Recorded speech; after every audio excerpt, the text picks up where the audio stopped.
โตของเพิ่นพร้อมกำหนดเกณฑ์ทหารพี่น้องจ้าไปส่งใบแจ้งเกิดหรือว่าเป็นยังเหรอชุดปฏิบัติบอกไปลงพี่น้องไป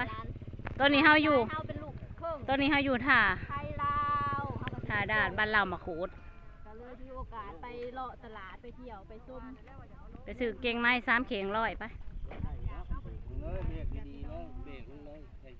จ้าให้หน่อยเขียนหนึ่งใช่จ้าให้น้องดาวน้องกสิถ่ายบ่เป็นยางลงโลด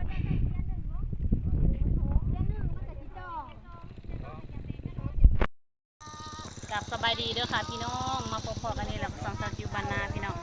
ขามคล้องอีกแล้วพี่น้องมึงได้เดือนแล้วว่าเขาไปงานยักษ์ไปมาไปอ้าวไม่ไปหรอทางล่าสุดเป็นงานยักษ์แล้วเราก็จะวันนี้มีน้องไผ่มาด้วยนะคะเพิ่มเติมคือน้องไผ่แล้วก็เคยเยอะเด้อเพิ่มเติมนะคะเพราะว่าเพิ่นมาจากการตัดอ้อยแล้วเพิ่นมาจากตัดอ้อยแล้วนะคะเพิ่นก็จะไปเปิดหูเปิดตาได้ที่น้องค่ะย่องอีกยังก็บุญดีได้เงินมาเท่าไหร่น้องไผ่ไปตัดอ้อยน่ะวันนี้น้องไผ่จะเลี้ยงเพราะว่าน้องไผ่ได้เงินการตัดอ้อยไงกุ้มปลาลุงนางเอกยังพันมานางเอกน้ำหลังโมจีฝุ่นไงกุ้มปลาลุงได้กระเจ้าขามไอ้บ้านผู้ได้คนเต็มเพื่อนะผู้กระเจ้าขามอยู่ไซน่ะไหนบ้านคนกับไปมาเนาะขึ้นเรือลำใดเนาะค่ะนี่พี่น้อง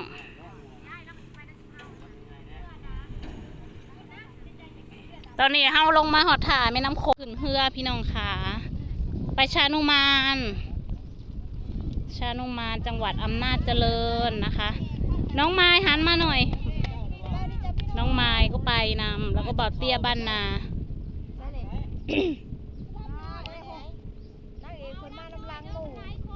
เอาลำใหญ่ๆนะคุณพ่อคุณลุง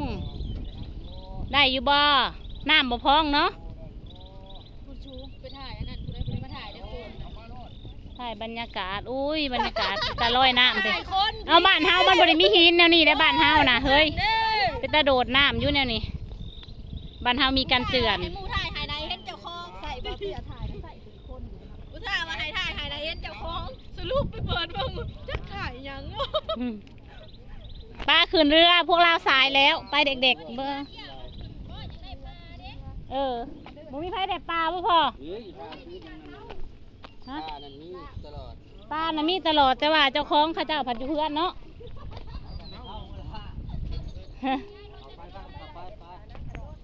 อ้าวไปย่อซอยแล้วเนี่ย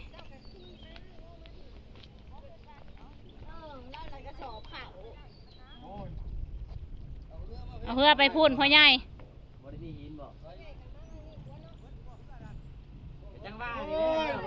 ไปเอาล่ำมาอีกซะ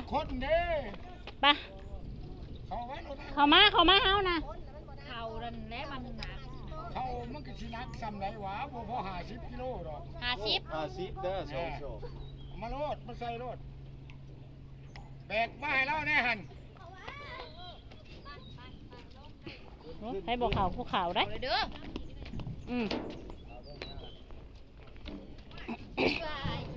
ตะยานพ่อใหญ่เรือคือสีสวยแต่โอ้อันนี้ซุปเปอร์ขับเรือนะคะพ่อใหญ่ปีนมาพี่ปีนมาพี่มีแต่ยูทูบเบอร์แล้วเจ้าสีดังนะป่านนี้พ่อใหญ่เอ้ยนั่นพ่อใหญ่แล้วค่ะเพื่อซุปเปอร์เรือของเราพ่อใหญ่บอกว่าเดี๋ยวจะลดค่าเรือให้เราอะนะคะพี่น้องค่ะคุณร้ายปันนี้รถแน่บ่จุ่มเฮาไปหากินหมูกระทะซื่อๆดอกไปบ่เป็นน้ำกันบ่มีแต่ผู้สาวบ่เป็นยังค่ะเฮือเจ้าคนนี้กินพี่แล้วนะเขาบอกต้องอ้าวเพลอะไรง่วยมันฮ้อนแดดเป็นความเจ้าแดดเด้อไม่ยังว่าพุ่งหล่องนั่นนะ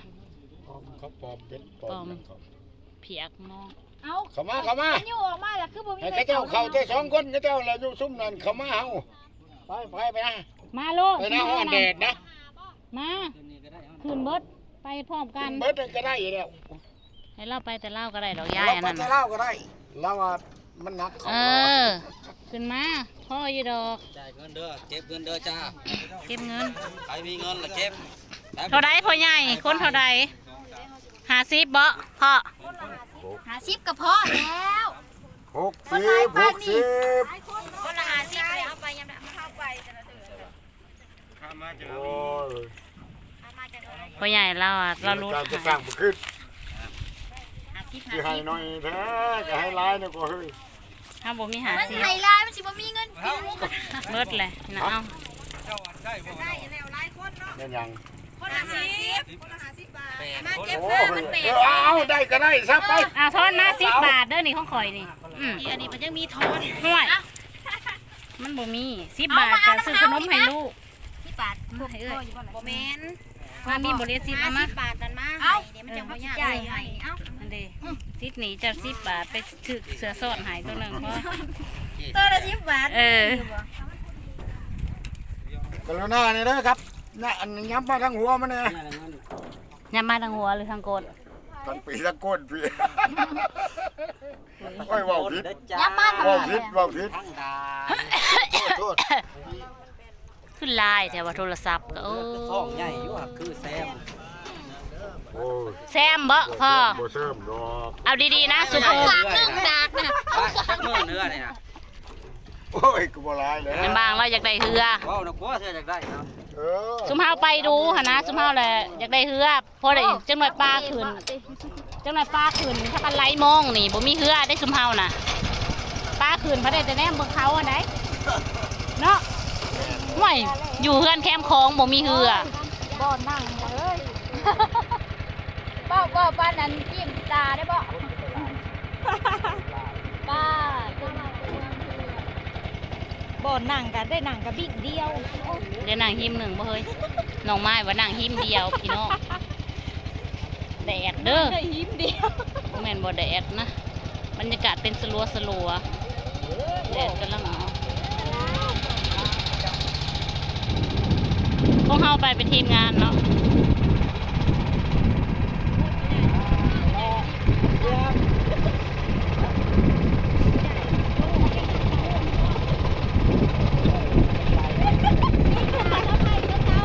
ฮะโอ้ย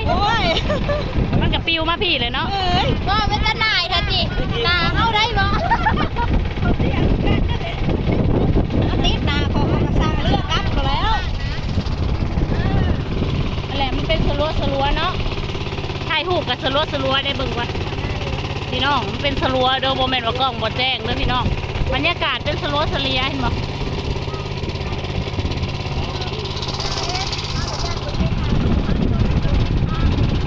ใช่แต่น้ำบ่พองถ้าน้ำพองเขาเสียวได้เฮือน่ะ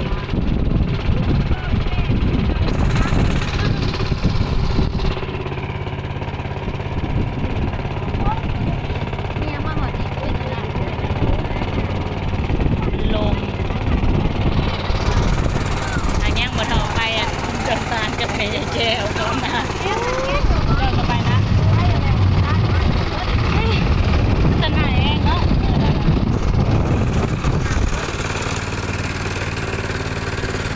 เอาไปเลยไปนะ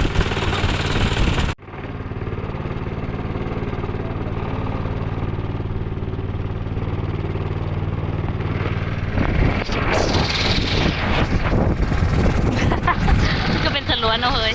นั่นเป็นสวนมัวเป็นหมอกเห็นปะท้องฟ้านะแต่ว่ามันสวยเลยได้พี่น้องเดียวนี่นะตะเว้นขึ้นสูงเลยแต่ว่ามันแบบบอกมันสลัวตื่นมายังมาเศร้าอยู่ทงหน้านั่นแนมเห็นบริเห็นทงหน้าเลยเฮ้ยจักซิเมนหมอกควันยังPM 2.5บริเวณยัง ขาวๆคนตกเป็นยางคน นี่พี่น้องโอเคเลยพี่น้องเอ้ยสิฮอดท่าเด้อสักทิวสิจบคิวไว้ซ้ำนี้สักก่อนเด้อค่ะพี่น้องค่ะเดี๋ยวรอถ่าเบิ่งว่าเขาจะไปไซนะคะ พี่น้องขามฝั่งอีกแล้วมื้อนี้นะรอถ่าเบิ่งเด้อว่าเขาจะพากันไปเฮ็ดหยังเนาะ